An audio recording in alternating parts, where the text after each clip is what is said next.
왜 면접 그렇게 인사 담당자들은 저도 학교에 좀 있고 교회에 있다 보니까 진짜 힘든 게 사람 쓰는 일이더라고요. 그죠?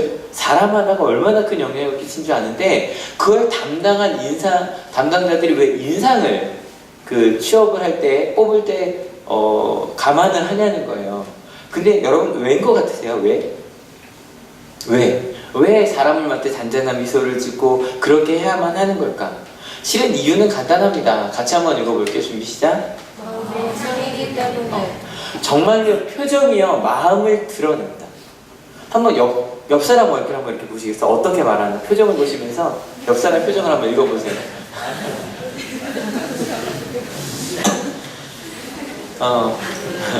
표정에는요 정말로 우리의 마음과 생각이 담겨져 있고요. 그래서 사람은 아주 어릴 때부터 사람의 표정을 읽는 훈련을 저절로 합니다.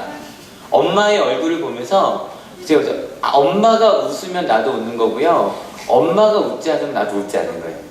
그래서 항상 얼굴을 봅니다. 제가 우리 학생들이 좀 대답해 주세요. 첫 번째 뭐가 듣는 거라고 그랬죠? 네, 눈으로. 두 번째? 마음으로. 제가 이 부탁을 드린 이유가 뭐냐면 설교도 대화잖아요. 그럼 제일 중요한 게 눈을 마주치는 일이에요. 그 눈을 보면서 아 지금 좋아하고 있구나 아니면 아 좀 슬프구나 그런 것들이 많이 읽히더라는 거죠. 그래서 표정을 보면서 아는 거예요. 근데 쉬운 건 마음이 이렇게 쉽게 바뀌어요? 안 바뀌어요? 안 바뀌어요. 그러니까 표정으로 우러난다는 거죠. 그 사람의 생각이나 그런 것들이. 두 번째 인상이 중요한 이유는 같이 읽어볼게요. 준비 시작. 결정을 볼 수 있기 때문에. 실은 면접이라는 건 내가 정말 여기 오고 싶습니다 라고 표현하는 게 면접이죠. 그러면 실은 잔잔히 웃기만 한다고 뽑아주는 건 아니에요. 왜냐면 지금 이제 여러분들의 표정에서도 지금 우리 교육사님이 학기부들이랑 같이 앉았어요.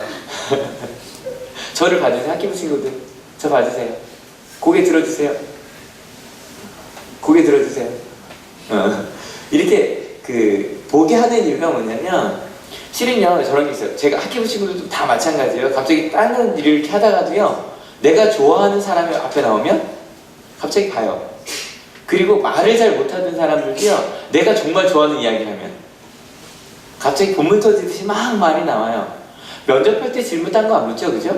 업무에 대한 거, 거기에 대한 걸 물어요. 그랬을 때 뭐 실은 대학 면접도 마찬가지죠. 만약에 뭐 저희 신학과를 간다 그러면 신학에 대해서 묻고 신앙에 대해서 묻겠죠. 그럼 아무리 숙기 없던 친구도 하나님에 대해서 말 못하는 사람이 신학교에 가진 않을 거라고요. 그 사람의 말하는 걸 보면 그 사람 속에 담겨져 있는 정말 저 사람이 좋아하는지가 보여져요. 때문에 이 두 가지가 이유라면 단지 이거는 뭐 10분, 20분, 한두 시간 연습해서 될 수 있는 일이 아니라는 거예요. 단지 뭐라 그럴까요? 성형수술 하면 인상이 좋아진다는데 그 이유는 뭔지 아세요? 자신감이 생겨서 그래요. 사람들이 자기를 향해 자신감이 생기니까 그 다음부터 좀 더 바라보고 웃고 그렇게 되면 인상 자체가 바뀐다고 하더라고요. 그래서 전에 링컨의 되게 유명한 이야기 중에 링컨이 이제 대통령이 되기 전에 한 사람이 이 사람을 좀 추천해달라고 자기 절친을 좀 이렇게 소개를 했대요. 근데 링컨이 보자마자 나 저 사람 추천하지 않겠다고. 보자마자 그런 거예요. 그래서 그 친구가 아주 의아한 거예요. 그렇게 좀 신중한 링컨이 왜 저렇게 말했는가. 그래서 왜 바로 보자마자 안 된다고 얘기했더니 그때 이야기한 게 혹시 뭔지 아세요? 이거예요. 같이 한번 읽어볼게요. 준비 시작. 사람은 나의 자식이 되면 자기 얼굴에 책임을 져야 하네. 근데 저 사람을 봤더니 솔직히 어릴 때야 부모님이 주신 얼굴로 사는 것이지만 나이가 들면 자신의 삶과 인품이 얼굴로 드러난다는 거예요. 그러니까 40이 넘은 사람을 딱 봤는데 저 사람 인품은 안 되겠다 라고 해서 바로 아니라고 했다는 거예요. 그러니까 어찌 보면 우리 학생들은 청년들은 아직은 40이 안 됐잖아요. 그죠? 연습도 하고 그래야 되지만 저도 얼마 안 남았습니다. 그런 것들이 드러나더라는 거죠. 여기까지 이야기를 나누고 나니까 인사 담당자들이 단순히 인상을 보는 이유는 외모를 보는 건 아니라는 게 이해가 되시죠? 실은 그 사람들이 진짜 보고자 하는 건 그런 첫인상이 아니라 그 안에 있는 담겨진 마음이에요. 그래서 첫 번째 뭐가 듣는 거라고 그랬죠? 눈으로. 두 번째 마음이라는 것도요. 이 시간 제가 여러분과 함께 나누고자 하는 게 하나님의 마음이거든요. 그 마음을 같이 나누는 게 중요해요. 그런데 그 마음을 나눈다고 했을 때 이렇게 여쭤볼게요. 그럼 지금 하나님께서 보실 때 여러분의 마음은 어떨까요? 하나님께서 보실 때 여러분의 표정은 어떻게 받아들여지실까요? 하나님께서 그래 내가 갈급해서 왔구나, 내 이야기를 듣고 싶어서 왔구나, 나를 만나고 싶어서 왔구나, 그런 표정이실까요? 아니면 이 예배 시간은 솔직히 여러분이 볼 때 저만 여러분을 바라보고 있다고 생각하시겠지만 누가 여러분을 보고 계세요? 하나님이 여러분이 예배하는 표정 하나하나를 다 보고 계시거든요. 그리고 하나님의 마음을 전달해주고 싶으신 거예요. 그 하나님의 마음은 무엇일까요? 제가 처음부터 길게 첫인상과 그리고 마음에 대해서 말씀을 드리는 이유는 솔직히 인상은 연습할 수 있지 않아요? 제가 사진 찍으러 많이 다녔어요. 그래서 결혼식 사진을 찍으러 가면 와, 전문가들이 정말 달라요. 그러니까 어떤 사람은 웃는 모습이 이쁜 사람도 있는데 웃음 좀 찡그러진 사람 있잖아요. 전문가들 딱 어떻게 하냐면 웃으세요, 조금만 덜 웃으세요, 왼쪽 조금만 더, 이렇게 되면 정말 예쁜 얼굴이 바로 나오더라고요. 하지만 마음이라는 건 단순히 그 순간에 내가 이런 척한다고 되는 게 아니더라는 거죠. 오늘 이야기의 주인공으로 좀 넘어가 봅시다. 실은 지난주에 이분 이야기하면서 마음속에 시험에 드신 분들이 좀 있더라고요. 역사 이야기는 한 15분에서 20분 정도 쭉 했는데 오늘은 짧게 넘어갑니다. 이 알렉산드로스가 이런 엄청난 대제국을 세우죠. 유럽부터 정말 인도까지 가는 대제국을 세웁니다. 그리고 나서 바로 쪼개졌다 그랬어요. 4개 제국으로 쪼개지는데 지금 이집트라고 할 수 있는 프톨레미, 그리고 지금의 이제 그 이란, 이라크, 중동이라고 말할 수 있는 이제 셀루커스, 그리고 나서 이렇게 나뉘어지는데요. 실은 이 프톨레미 제국은 그냥 이집트라고 불러도 되고요. 셀루커스는 그냥 시리아라고 불러도 돼요. 그렇게 실제로 쓰여져 있는 곳들이 좀 있어요. 근데 제가 이렇게 프톨레미 셀루커스라고 쓰는 이유가 뭐냐면 이 왕국이 단순히 이집트의 왕국이 아니라 실제로 헬라 제국의 후예들이라고 자신들이 여겼다는 거죠. 왜냐면 헬라 제국이 굉장히 중요한 2가지 특이 있다 그랬는데 기억나세요? 첫 번째, 철학이라고 말씀을 드렸죠. 단순히 누가 더 이기고 싸우고 누가 힘이 세냐의 문제가 아니라 진리가 무엇인가를 묻는 사람들이었고, 두 번째, 교류하는, 나만 옳은 게 아니라 우리가 서로 대화하고 나눠가야 되는 그런 나라라고 생각했는데 이 나라들이 다 정말 그러한 마음을 가지고 있었어요. 그래서 지난주에 저희가 70인역이라고 이야기를 했었는데 자기네 나라의 성경이 아닌 그런 유대인의 성경을 위해서 12만 명을 풀어줬다는 이야기를 나눴었거든요. 그러한 마음이 있었기 때문에 가능한 일이었어요. 근데 시간이 지나서 좀 문제가 바뀌는데 프톨레미 셀루커스인데요. 지금 저기 예루살렘이라고 하는 그 지역은 보니까 누구 땅으로 되어 있나요, 지금은? 셀루커스로 되어 있죠.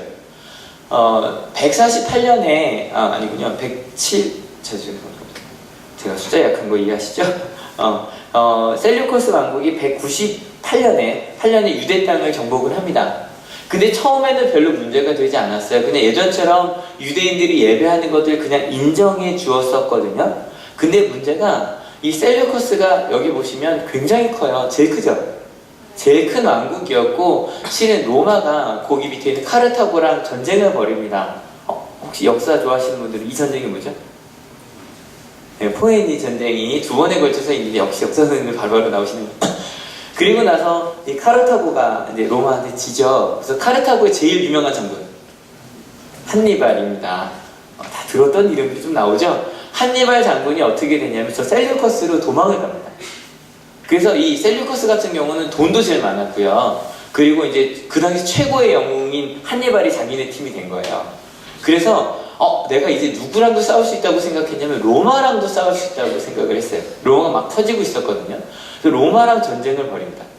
근데 2번에 걸쳐서 BC 191년, 190년 2번에 걸쳐서요 완전히 져요.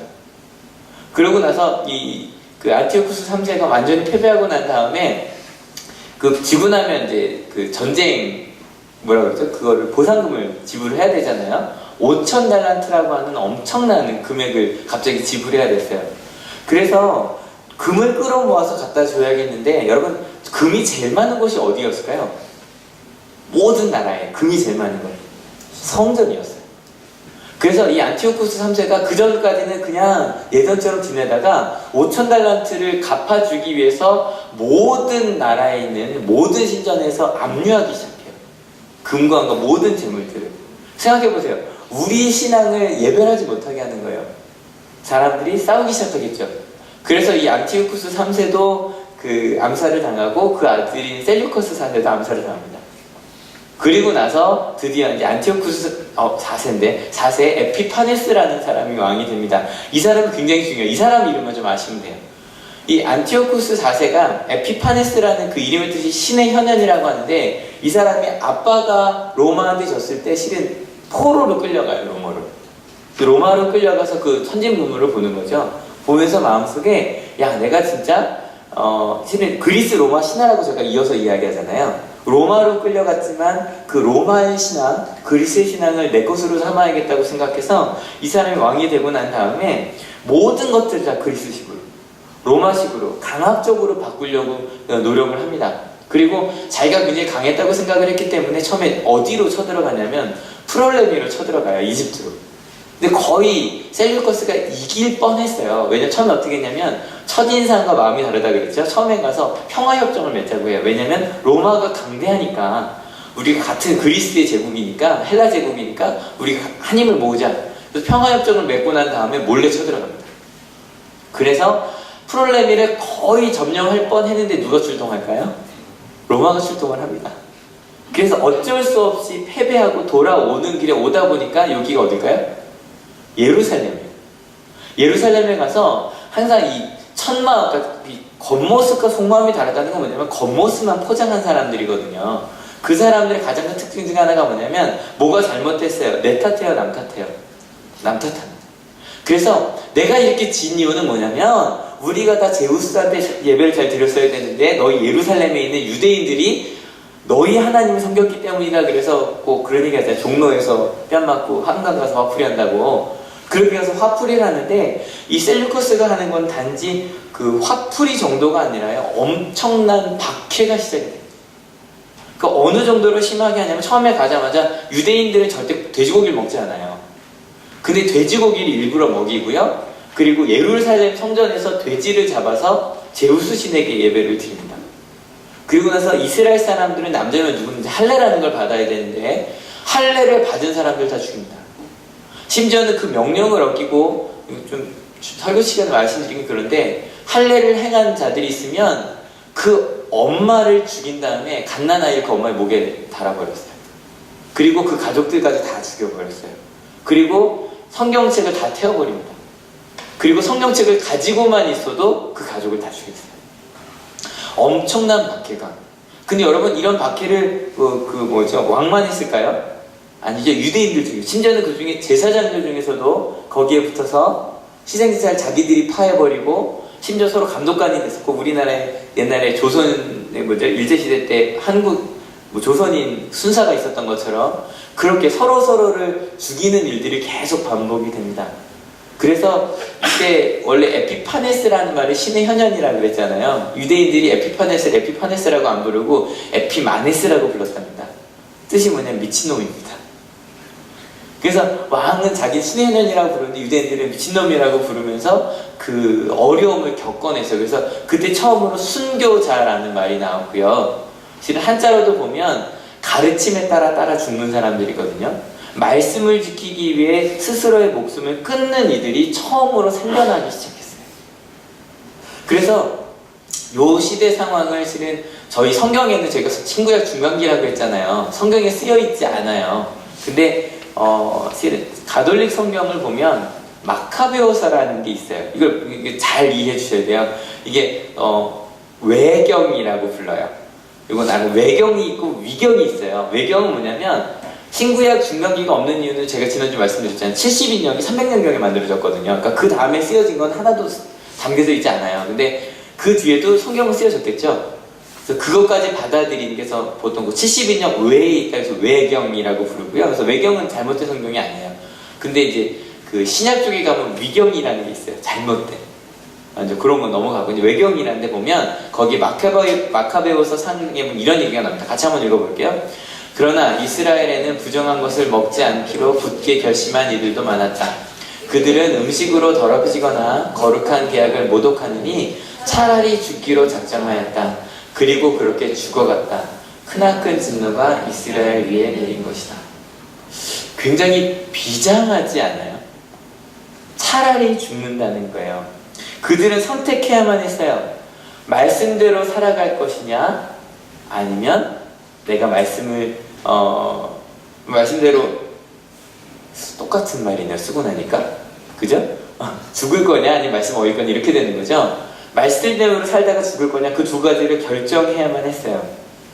여러분 제가 오늘 말씀을 시작하면서 인상에 대한 이야기로 시작했는데요. 여러분 지금 제가 말하는 건 단순히 웃고 온화한 인상만을 이야기하는 게 아니에요. 인상에는 뭐가 드러난다 그랬죠? 마음이요. 그래서 때로는요 온화하고 밝은 인상도 중요하겠지만 실은 그 마음이 드러나다 보면 그 안에는 열정이라는 거 있죠. 때로는 분노할 수도 있고요. 때로는 정말 굳건한 표정을 지을 수도 있고요. 그러한 마음, 그런 인상이 드러나야 해요.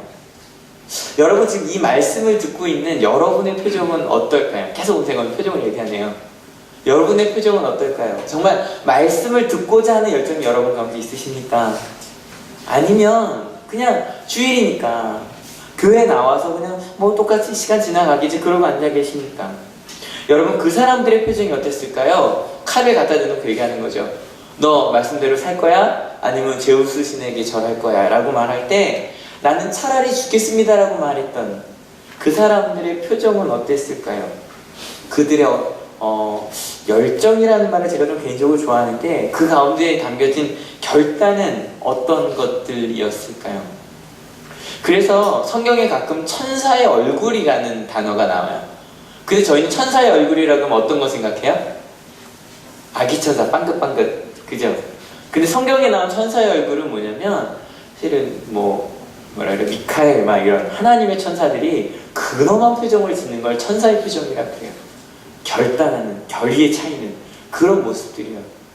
저는요 이제 우리 한월교회 우리 성도님들의 모습이 조금 웃는 것도 좋은데 좀 더 결의에 찬 모습도 우리 가운데 있었으면 좋겠다는 그런 마음이 들었어요.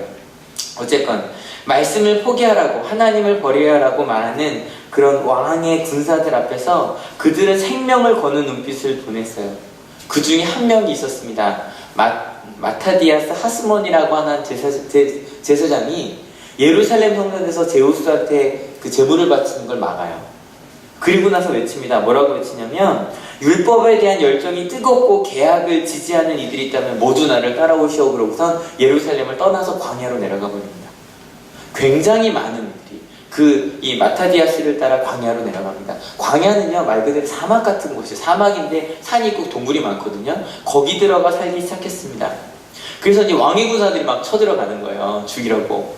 근데 이 왕의 군사들이 얼마나 악하게 하냐면 이 마타디아스 하스몬 같은 경우 말씀대로 살기를 했죠. 그래서 이 사람들을 언제 공격하냐면 안식일날 공격합니다. 왜냐면 안식일날 유대인들은 일을 하면 돼야 안 돼요. 안 돼요. 그래서 안식일날 칼을 들고 서들어올 때요 자기들이 그럽니다. 우리는 깨끗하게 죽겠다 그러고 칼을 들지 않은 상태로 그냥 죽습니다. 1000명이요. 그리고 나서 이렇게 1000명이 죽고 나자 이 유대인들의 마음속에 좀 새로운 마음이 들어요. 이러다가는 우리가 다 죽겠다는 거예요. 말씀을 지키는 이들은. 그래서 이제 칼을 들고 싸우기 시작하거든요. 그 아들들이 처음엔 유다 마카비 셋째 아들이고요. 그 다음에 막내 아들이 요나단, 마지막 시몬 마카비. 이 마타디아스의 세 아들이 번갈아 가면서 어쩜 저항군인데 그 사람들이 리더가 돼서 싸웁니다. 이 마카베오서라는 성경이 되게 재밌어요. 전쟁 이야기 같은데 그 상하서 전체가 이들의 전쟁의 이야기입니다. 근데 그렇게 전쟁을 하면서 그들이 결국은 독립을 인정받아요. 조용히 앉아주세요.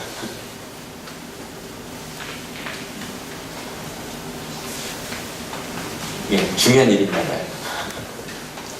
독립을 인정받고 나서 그들이 결국에 처음으로 어찌 보면 그 독립왕국을 세우게 됩니다. 근데 거기까지 이제 이렇게 넘어갈게요. 그리고 나서 이제 그 왕국들이 나중에 BC 63년에 이제 로마에 속국이 돼서 예수님 시대로 넘어가는 이야기로 넘어가게 되어 있어요. 오늘 나눈 이야기를 마카비 혁명이라고 많이 부르는데 이건 단순히 그 독립운동이 아니라 종교의 자유에 신앙을 지키겠다고 하는 그런 결단이 있는 그런 운동이었어요. 제가 오늘 하키부 친구들 계속 이야기하는 이유가 있어요. 딱 몸 똑바로 세우세요. 하키부 친구들. 예. 앞을 봐주세요. 왜냐면 여러분 예배를 드린다는 건 단순히 와서 앉아있는 게 예배가 아니에요. 하나님께서 여러분을 바라본다고 하셨을 때 내가 하나님께 어떻게 보일지까지 생각하셔야 되는 게 예배예요. 오늘은 제가 이 얘기를 할 수밖에 없어요. 왜냐하면 말씀에 목숨을 걸었던 유대인들에 대한 이야기를 하고 있어요. 근데 그 이야기를 하는데 여러분들이 그런 표정으로 앉아있으면 안 돼요. 여러분, 말씀에 목숨을 걸 수 있는 그런 열정이 있었기 때문에 여러분 어떤 폭정에서도 그들은 말씀을 지켜냈고요. 그리고 그들은 나중에 여러분 예수님 시대 때가 로마 시대 때인데요. 혹시 구약 내내 저희가 이야기했죠. 제가 벌써 성경 이야기 나누기 35번째 시간이거든요. 구약 내내 그런 이야기 읽었죠. 이스라엘 사람들이 하나님을 포기하는 이야기, 말씀을 버리는 이야기를 저희가 지금 계속 나누고 있어요. 이방신을 섬기고 산당을 세우고.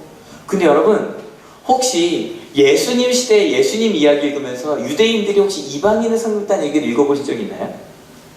예수님 시대 때? 없죠. 그죠?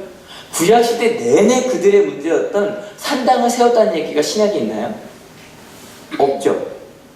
심지어는 그들에게 끊임없이 그들은 하나님의 말씀을 따라 어떻게 살까를 노력했지.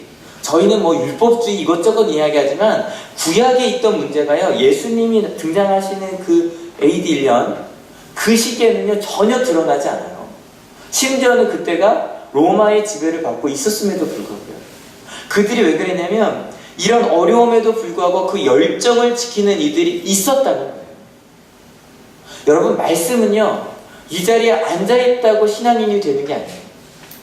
이 자리에 앉아있다고 그냥 나는 교회 다니니까 나는 천국에 갈 거야가 아니에요. 여러분 마음에 좀 의연한 그런 결단이 있어야 그래야 돼요. 근데 여러분 이 열정이라는 말 영어로 뭐죠? 패션이 뭐죠? 열정이겠죠. 근데 이 열정이라는 말, 이 패션이라는 말을 사전으로 보면 열정, 열심, 열애라고 나와요. 제가 이 영상을 가끔 보여드리는데, 근데 이 열정이라는 패션이라는 단어에 또 다른 뜻이 하나가 나옵니다. 뭐죠? 예수님의 십자가 기억하시죠? 인류 역사상 가장 열정적인 사건이 뭐였냐면 예수님의 십자가 사건이었다는 거예요. 여러분, 열정을 회복하는 우리 한올교회가 되길 축원합니다. 어느 순간인가 수련회가 끝나고 나면 막 눈이 반짝반짝거려요. 그죠? 하지만 시간이 좀 지나고 나면 그냥 물을 넣듯 흘러가는 그런 마음들. 그냥 예배 시간에 와서 앉아있어도 앉아있는 것만으로 뭔가 다 끝난 것 같은 그런 마음들. 그런 마음들이 아니라 여러분 그 열정이 우리 가운데 있어야 된다는 거예요. 근데 여러분 그럼 그 열정은 예수님의 열정은 누구를 위한 열정이었나요? 여러분을 위한 열정이었다는 거예요. 이 시간 가끔 어떤 분들이 저한테 그런 얘기 해주시는 분들이 있는데 제가 오늘 제가 이렇게 좀 무섭나요? 무섭진 않죠? 제가 설교하면 막 좀 신나서 하잖아요. 그죠? 그 제가 이렇게 신나서 하는 이유가 뭐냐면 제가 오늘 좀 많이 이렇게 지적을 하죠? 하는 이유가 있어요. 오늘은 좀 제가 이 얘기를 해야겠다고 생각을 하고 시작을 했어요. 예. 이유가 뭐냐면 하나님을 향한 사랑을 전해주는 게 제 역할인 것 같아요. 하지만 또 반대로 그 하나님의 엄중함을 전해줘야 되는 것도 전 것 같아요. 여러분, 하나님이 우리를 위해 십자가를 지셨어요. 여러분 생각해보세요. 나를 위해 희생하고 있는 사람이 있는데 그 시간에 희희낙낙하고 그럴 수 있어요? 없어요? 없어요. 나를 위해 십자가에 지고 있는 예수님이 앞에 있는데 저희 항상 사순절이잖아요. 앞에 요 십자가 모양이죠. 십자가를 앞에 놓은 기독교인들이 어떤 그냥 아무것도 아니냐 그냥 뭐 앞에 있든지 없든지 나는 세상과 똑같이 그렇게 살아가는 건 그거는 하나님의 열정에 비하면 너무너무 잘못됐다고 하긴 뭐라 그럴까 너무 하나님이 안타까워하실 것 같아요. 그 안타까운 마음 여러분 꼭 기억해 주십시오. 여러분이 아무리 하나님 말씀 열심히 들으려고 그래도 우리의 열심보다 하나님의 열정이 더 크십니다. 믿으십니까? 네. 여러분 우리 한올교회가 그 하나님의 열정을 드러내 보이고 있는 교회일까요? 아니면 혹시 그 열정을 가리고 있는 교회는 아닐까요? 여러분 정말 우리 한올교회가 그 하나님의 사랑과 열정을 보여주시는 교회가 되었으면 좋겠습니다. 아니 그렇게 되어갈 겁니다. 믿으십니까? 혹시 이 이야기가 제가 이런 분위기 소리 잘 안 하잖아요. 그죠? 근데 여러분 오늘 이야기가 와닿지 않으실 수도 있어요. 근데 제가 이번 일주일 내내 이 말씀을 묵상하면서 마카베오서를 읽으면요 정말 눈물이 나요. 말씀을 지키기 위해 스스로 목숨을 끊는 이들의 이야기를 제가 일주일 내내 읽고 왔어요. 그러고 나니까 그래 우리의 모습이 조금 더 달라져야겠다라는 생각이 들었어요. 그래서 지금 저의 마음과 여러분의 마음이 다를 수도 있어요. 왜냐하면 지금 저희는 이 예배를 드리기 위해서 뭐 지하 무덤이 카타콤에 모여있는 거 아니잖아요. 그죠? 저희는 그냥 넉넉하게 그냥 아침밥 먹고 넉넉하게 와서 그냥 예배 드리는 거잖아요. 그리고 뭐 정말 그 광야 동굴에 숨어있는 그런 사람들도 아니잖아요. 근데 여러분 안타까운 건 구약을 이제 오늘 마치는 날이라 그래요. 구약의 마지막 성경이 뭐죠? 말라기거든요. 그 말라기를 시작을 한번 같이 읽어볼게요. 다음은 주님께서 말라기를 시켜 이스라엘 백성에게 경고하신 말씀이다. 나는 너희를 사랑한다. 나 주가 말한다. 그러나 너희는 주님께서 우리를 사랑하신다는 증거가 어디에 있습니까? 하고 묻는다. 어느 순간인가 우리가 하나님에 대한 이야기를 하고 하는데 그러는 거예요. 정말 하나님 여기서 우리와 함께 하세요? 이 예배 속에 정말 하나님이 함께 하실까요? 라는 마음. 그리고 기도한다고 하나님이 정말 우리를 사랑하세요? 라고 묻는다는 거예요. 근데 여러분이 말라기가 쓰여질 때가 언제냐면 저희가 오늘 나눈 마카베오서 그 한 200년쯤 전이거든요. 성령도 다 완공이 되고요. 성벽도 다 완공이 되고요. 느헤미야 이후에 어찌 보면 마음껏 신앙생활을 할 수 있는 그런 때였다고요. 보호를 받으면서. 근데 그럴 때 사람들이 이야기하는 거 하나님 진짜 살아계실까? 심지어 이렇게까지 말합니다. 같이 읽어볼게요. 그런데 너희는 주님께 차려드리는 상쯤은 더러워져도 괜찮아 하면서 너희들도 싫어하는 음식을 제물이라고 그 위에 바치니 너희는 지금 내 이름을 더럽히고 있다. 하나님께 제물을 바치는 제사장들이 그냥 그러는 거 아니고 어차피 이거 갖다 내봤자 왜냐면 항상 매일 아침마다 빵을 갖다 놔야 됐거든요. 갖다 놔봤자 뭐 하나님이 진짜 먹는 것도 아니고 그냥 지나고 나면 치워버리는 거지. 그냥 아무거나 갖다 놔. 심지어는 13절 너희는 또 이 얼마나 실직나는 일인가 하고 말하며 재물을 멸시한다. 나 만군의 주가 말한다. 너희가 훔쳤거나 절뚝거리거나 병든 짐승을 재물이라고 가져오니 내가 그것을 너희에게서 달갑게 받겠느냐. 나 주가 말한다. 하나님을 믿겠다고 따르던 그 이들이 그런 평화 시기에 하나님을 다 잃어버린 거예요. 그리고 나서 뭐 주일날 또 가야 되나? 뭐 가봤자 똑같은 말씀할 것 같은데 가서 뭐 딴 건 할까? 그러면서 가는. 근데 거기에다 대놓고 하나님께서 마지막으로 호소하듯이 마지막 장이 4장이거든요. 이렇게 말씀하십니다. 같이 읽어볼게요. 너희는 율법 곧 율례와 법도를 기억하여라. 그것은 내가 호렙산에서 내 종 모세를 시켜서 온 이스라엘이 지키도록 이른 것이다. 구약 내내 하나님은 실은 똑같은 말만 반복하고 계세요. 뭐냐면 나를 좀 기억해달라. 하나님을 좀 기억하라는 거예요. 너희를 창조한 나 여호와, 너희를 사랑하는 나를 좀 기억해달라는 거예요. 여러분 구약 한 역사 한 2000년이라고 보는데 구약 역사 2000년 동안 하나님이 끊임없이 나를 좀 기억해달라고 이야기했어요. 근데요 구약 내내 사람들은 하나님을 잊어버렸어요. 잃어버렸어요. 내려놓았어요. 힘들 때나 겨우 하나님 나 좀 도와주세요 그러면 하나님 정말 바보 같으셔서 정말 바보 같으세요. 구약 읽어보면 그렇게 하나님 패역한 민족들인데도 나 좀 도와달라 그러면 도와주시고 또 하나님 잃어버리고 힘들면 또 도와달라고 얘기하고 또 도와주시고 그 이야기가 내내 반복되는데 그 마지막까지도 나를 좀 기억해달라고 이야기하고 계세요. 여러분 하나님을 기억하는 여러분 되시기를 축원합니다. 저희가 지난주에 그 하나님께 기억되는 삶 느헤미야 이야기 했었죠. 그죠? 하나님께 기억되고자 하는 삶을 살았다고 말씀을 나눴었는데 그리고 지난주에는 하나님을 기억하는 삶을 살자고 이야기를 나눴었는데 여러분 저희가 참 쉽게 뭐 바리새파 사람들 뭐 어떤 율법주의다 이야기하지만 아까 말씀드린 것처럼 예수님 시대에 이방인 선교단 기록이 없다 그랬죠. 유대인들이. 그 이유가 뭔지 아세요? 그때 마지막까지 말씀을 지킨 이들이 있었어요. 이게 평화 시대든 평화 시대가 아니든 끝까지 말씀을 지킨 이들 하시딤이라고 불렀고요. 거기서부터 바리새파가 시작을 합니다. 저희는 바리새파에 대한 첫인상이 별로 안 좋죠. 설교 시간에 바리새파 율법주의자고 형식주의자고 막 이야기하지만 여러분 그 바리새파 때문에 예수님 시대까지 이 마카비 이후에 한 150년 동안 그들이 끊임없이 그래도 말씀을 중심으로 살아갔더라는 거예요. 여러분 이 땅에 하시딤이 되는 우리 한올교회가 되었으면 좋겠습니다. 어떤 사람들이 하나님 아닌 다른 것을 선택하더라도 끝까지 하나님의 말씀이 내 삶의 기준이라고 고백하는 우리 한올교회가 되었으면 좋겠습니다. 여러분이 되었으면 좋겠습니다. 왜냐하면 하나님은 하나님의 말씀에 순종하는 이들을 통해 일하시기 때문입니다. 어저께 열정을 회복하는 교회교육이라는 제목으로 제가 항상 그 교사대학을 하는데 어저께 이제 의왕으로 막 가고 있었어요. 의왕 부곡감리교회라고 이제 부곡감리교회 향해 가고 있었어요. 저는 항상 가기 전에 강사가 늦으면 안 되잖아요. 그래서 시간 확인을 해요. 확인해봤더니 그 부곡감리교회까지 길이 안 막히면 1시간 5분 밤에 찍어보면 그 다음에 길이 막힐 때 저녁 때 찍어봤더니 1시간 45분 나오더라고요. 그러면 뭐 한 1시간 반 정도는 가겠죠? 그 생각을 하고 6시, 7시 시작이에요. 근데 6시쯤 도착할 생각으로 다 4시 반쯤 출발을 했어요. 출발해서 막 갔습니다.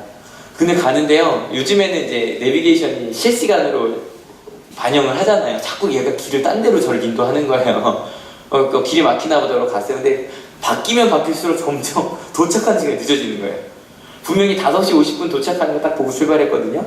5시 58분, 6시 13분, 6시 반 막 뒤로 가는 거예요. 제 마음이 콩닥콩닥 뛰는 거예요. 이러다 늦으면 어떡하지? 정말 일찍 출발했는데, 충분히 출발했는데. 그러고 막 갔는데, 한 6시 10분쯤에 전화가 하나 왔어요. 저희 그 학교를 졸업한, 그리고 이제 신학교에 간 친구였어요. 근데 얘기를 하는데 좀 작년에 어려움이 있었다는 걸 제가 들었기 때문에 이야기하면서 어떠냐? 그러고 이제 막 얘기를 하고 있는데, 갑자기 그 친구가 실은 저 목사님 할 말이 많아요. 그러는 거예요. 그래서 막 이야기를 하는데, 좀 어찌 보면 고난의 시간을 보내고 있었어요. 신학교를 다니면서 여러 가지 오해도 있었고, 그리고 그런 거 있거든요. 갑자기 하나님 믿겨지지 않는 막 그런 거. 신학생들 항상 그걸 겪어냅니다. 막 그런 시간을 보내고 있다는 얘기를 하는 거예요. 근데 저도 똑같은 일을 겪었었기 때문에 그 친구랑 통화를 이제 좀 길게 했어요. 근데 처음에는 마음이 막 두근두근 거리는 거야. 늦으면 어떡하지? 늦으면 어떡하지? 보니까 좀 빨간 길인 거 다 막혀 있는 거예요. 근데 점점 그 친구랑 대화를 하면서 그걸 깨닫게 됐어요. 길이 왜 막혔는지가 보이더라고요. 여러분 아무리 막혀도 1시간 50분이면 가는 길을 제가 어저께 얼마 만에 갔냐면 2시간 50분 만에 갔거든요. 근데 제가 그 친구한테 그랬어요. 야, 오늘 길이 막힌 게 너 때문인 것 같다. 제가 만약에 6시에 딱 도착해서 6시 10분에 전화가 왔어요. 그럼 그 교회분들이랑 같이 밥을 먹고 있었겠죠? 전화가 왔어요. 제가 전화를 받았을까요? 못 받았을까요? 못 받았겠죠. 그냥 끊었을 거예요. 근데 어차피 길이 막히니까 이어폰 딱 끼고 전화를 한 30, 40분을 했어요. 그리고 나서 기도도 하고 얘기하는데 그 친구가 그러는 거예요. 목사님, 어떻게 제 몸을 그렇게 잘하죠? 너 옛날에 제가 했던 얘기 하니까 그러고 이제 하나님의 마음 막 전했어요. 그리고 나서 이제 기도하고 끝내면서 너 때문에 이게 막혔던 것 같다. 그리고 나서는 마음이 걱정하지. 저 늦게 도착했을까요? 일찍 도착했을까요? 7시 시작인데요. 48분에 도착했어요. 안 늦게 도착했어요. 안달할 필요도 없었어요. 여러분 때로요. 우리의 시대가 어떤 시대일까요? 어찌 보면 그 에피파네스 그런 왕처럼 하나님을 믿는 게 막 박해를 받는 시대일 수도 있죠. 그죠? 아니라고 생각하시면 아니요. 여러분 실제로 우리 한옥교회 아이들 중에 정말 하나님을 믿는 것 때문에 부모님도 핍박을 받는 아이들이 있거든요. 아니면 그게 아니에요. 그냥 말라기 시대처럼 그냥 하나님에 대해 매일매일 주일 가는 게 조금 뭐라 그럴까 그냥 심드렁하고 그냥 그런 시대일 수도 있어요. 하지만 어떤 시대이든 그 시대이든 중요하지 않아요. 항상 하나님은 여러분을 기억하고 계십니다. 믿으십니까? 여러분 그 시간에 그 친구 하나님의 목회자가 되겠다고 했는데 마음에 고민이 있는 그 친구를 위해서 길을 막히게 하시고 그것 때문만이 아니었겠지만 그 친구가 충분히 대화하게 하시고 그래서 생각했어요. 그 친구가 그러더라고요. 목사님 감사하다. 아니 목사님한테 감사한 게 아니라 하나님께 감사할 일이네요. 어찌 보면 에피파네스라고 하는 그런 환란이 없었다면 말라기의 분위기가 예수님 시대까지 왔을 거예요. 그랬다면 아무리 예수님께서 복음을 전달되지 않았을 거예요. 여러분, 어떤 시대였든 아무리 저 난로가 밥 달라고 얘기를 하든 여러분, 하나님은 여러분들 기억하고 계십니다. 믿으십니까? 제가 오늘 말씀 전하면서도 제가 보통 말씀을 전하는 분위기가 아니라, 근데 구약을 마치면서 꼭 이야기를 해야만 할 것 같았어요. 하나님이 여러분을 바라보고 계십니다. 믿으십니까? 그걸 잊지 않고 살아간 저희가 되었으면 좋겠고요. 오늘 어찌 됐는지 오늘 또 아침에 사역자 기도회 때도 사내 목사님이 우리 선생님들, 교사들 놓고서 주의를, 무슨 일이 있어서 주의를 지키자는 이야기를 나눴었어요. 근데 그런 결단이 우리 가운데 있었으면 좋겠어요. 요즘이 무슨 절기죠? 사순절기예요. 예수님께서 우리를 사랑해서 십자가를 지신 절기입니다. 그 절기를 지키며 우리는 무엇을 결단해야 할까요? 여러분, 세상을 향해 웃는 것 아니요. 예, 세상을 향해 전도하기 위해서 웃는 건 좋은 것 같아요. 근데 여러분의 표정은 어디를 향해 있습니까? 어느 열정을 향해 가고 있습니까? 하나님을 향해, 제가 하나님을 향해 끝까지 가겠다라고 하는 그런 표정을 지을 수 있는 그런 하나님을 기억하는 여러분 되시기를 축원합니다. 그래서요, 저희가 다음 주에 만나서 조금 더 그렇게 주 앞에 성장한 저희들이 되었으면 좋겠습니다. 같이 찬양하려고 하는데 거의 2달째 이거 하고 있죠. 근데 저 이 찬양이 너무 좋아요. 다시 한번 가서 읽어볼게요. 준비 시작.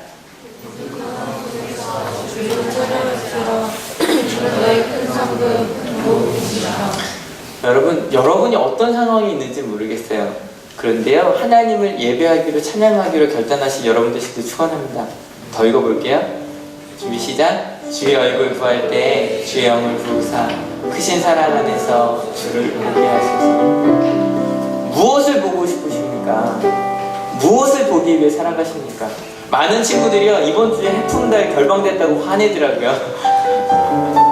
애들이 좋아하는 드라마가 있거든요. 근데 여러분, 해풍달을 보기에 갈망하는 것이 아니라 하나님의 말씀 읽으시기에 갈망한 여러분들 지금 축원합니다. 그러면 같이 읽어볼게요. 내 영혼이 확정되고 확정되었사오니 믿음에 눈들어 주를 바라봅니다. 내 영혼이 확정되고 확정되었사오니 믿음에 눈들어 주를 바라봅니다. 그렇게 주님을 바라보겠다고 결단할 수 있는 이 시간이 될 수 있었으면 좋겠어요. 같이 찬양하시겠습니다.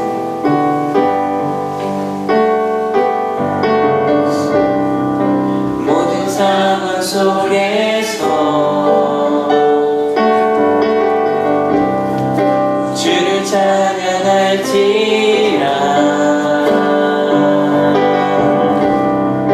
주는 너의 큰 상급 큰 도움이시라. 주의 얼굴 구할 때 주의 영을 부으사 크신 사랑 안에서 주를 보게 하소서. 내 영혼이 확정되고 확정되었사오니 믿음에 눈들어 주를 바라봅니다. 내 영혼이 확정되고 확정되었사오니 믿음에 눈들어 주를 바라봅니다. 한 번 더 찬양을 기도해보는데, 이 시간에는 내가 무엇을 확정하고 마음에 결단하셨으면 좋겠어요. 지난 예배 시간이었든 아니면 연초였든, 하나님, 제가 이렇게 살기로 결단했었는데 하나님, 그렇게 살지 못했습니다. 이 시간 제 마음속에 확정합니다. 하나님만 따르기로, 하나님의 음성만 따르기로 결단합니다. 그런 마음으로 같이 한번 더 찬양하고 기도할 수 있었으면 좋겠습니다. 모든 상황 속에서, 모든 상황 속에서 주를 찬양할지라.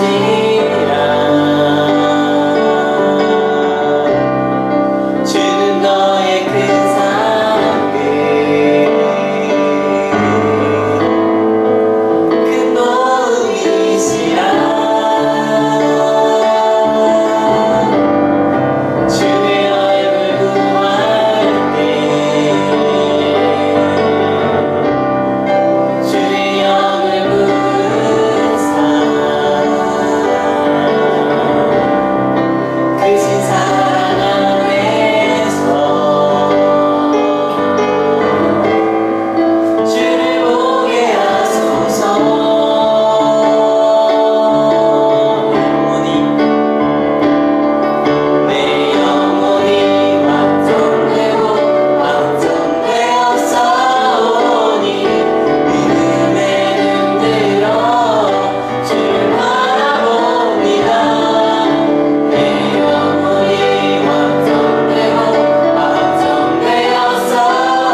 마무리하는 시간이었습니다. 하나님은 끊임없이 우리에게 이야기하십니다. 나를 좀 기억해줘. 나를 좀 기억해줘. 내가 너와 함께 있어. 이 시간 하나님, 제가 주님을 기억하며 살지 못하였다고, 하나님을 중심으로 살지 못하였다고, 꼭 말라기 시대처럼 아니면 꼭 에피파네스 시대처럼 그렇게 살고 있었다고, 하나님 이제 내 마음이 하나님께로 확정한다고, 나의 결단을 받아달라고, 결단 흔들리지 않게 하여달라고, 주님을 향해 나아가겠다고, 우리 같이 결단할 수 있는 시간이었습니다. 같이 기도하시겠습니다. 하나님, 구약 내내 사랑하는 하나님을 보였습니다. 구약 내내 하나님의 사랑, 은혜를 저버렸습니다. 잊어버렸습니다. 하나님 마지막까지도 이야기하고 계십니다. 내가 너와 함께 있어. 나를 좀 기억해줘. 나의 말을 기억해줘. 내가 너에게 가르쳐준 나의 계명과 율례를 기억해줘. 그것이 너희가 사는 길. 하나님, 우리 가운데 혹시 그 말씀에 대한 열정이 없는 것이 아닙니다. 하나님, 우리 가운데 혹시 그냥 너무너무 일상적인 일처럼 이 자리에 나오는 것 같아요. 그 열정이 우리 가운데 보입니까? 하나님, 눈빛을 보고 사람을 판단합니다. 그러면 우리의 눈빛을 보고 하나님은 어떻게 우리를 선택하시겠습니까? 우리의 눈빛이 하나님의 선택될 눈빛이겠습니까? 아니면 다른 눈빛이겠습니까? 하나님, 그럼에도 불구하고 우리를 사랑하셨습니다. 우리 가운데 함께 하시는 그 하나님을 바라봅니다. 그럼에도 불구하고 끝까지 우리를 사랑하셔서 십자가를 지시고 이 땅에 내려오신, 인간의 육신의 몸을 입고 이 땅에 내려오신 예수님을 기억합니다.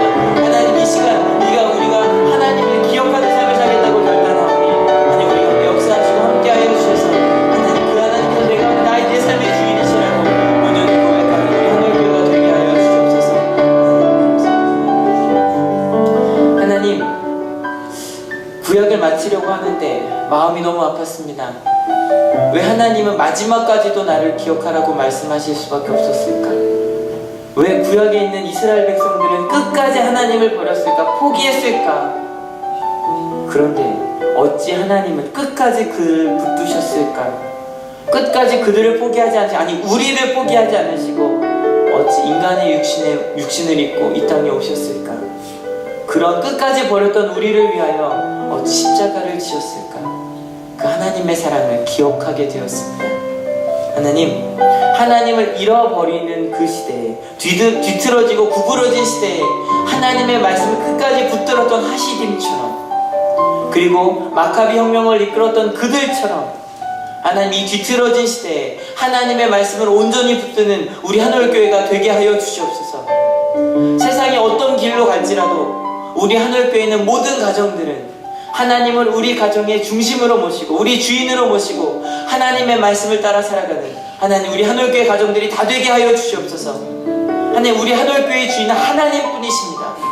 그 누구도 우리 하늘교회의 주인이 될 수 없습니다. 그 하나님의 말씀을 묵상하여 우리 모두가 같이 하나님을 향하여 성숙해 나아가는 우리 하늘교회가 되게 하여 주시옵소서. 하나님, 우리 온양 하늘 중고등학교의 주인은 하나님이십니다. 하나님, 하나님의 말씀 위에 세워진 학교입니다. 세상의 교육이 어떤 교육으로 갈지라도 우리 온양 하늘 중고등학교의 교육은 하나님의 사랑을 중심으로 아이들을 사랑하는 그런 학교가 되게 하여 주시옵소서. 하나님, 하시님이 되겠다고, 말씀에 순종하겠다고, 결단하겠다고 하나님, 우리 마음속에 결단했습니다. 하나님, 이 결단 놓치지 않게 하시고 하나님 앞에 우리가 어떤 모습으로 보여질까? 하나님은 나를 어떻게 바라보고 계실까? 세상을 향해 나아갈 때도 우리의 모습 속에서 그 하나님을 향한 의연한 결단이 드러나는 그런 우리 하늘교회가 되게 하여 주시옵소서. 이곳에 올 때 그저 오지 아니하고 귀한 예물들을 가져온 성들들이 있습니다. 하나님, 이 예물 가운데 담겨져 있는 결단들 주님 아시죠? 그 결단보다 더 큰 하나님의 꿈이 있는 줄로 믿습니다. 그 꿈을 이뤄내는 우리 하늘교회가 되게 하여 주시옵소서. 감사합니다. 예수 그리스도의 이름으로 기도했습니다. 아멘. 예, 옆에 있는 분들한테 이렇게 인사합시다. 순종하는 일주일이 됩시다. 시작. 예. 이러고 다음 주가 되면 이제 드디어 신약으로 넘어갑니다. 어떠셨어요? 구약 말씀 나누시면서? 다양한 생각들 드셨죠? 저는 되게 재밌었는데 근데 마지막 이야기 나누면서 나눴던 그 마음 잊지 않았으면 좋겠습니다.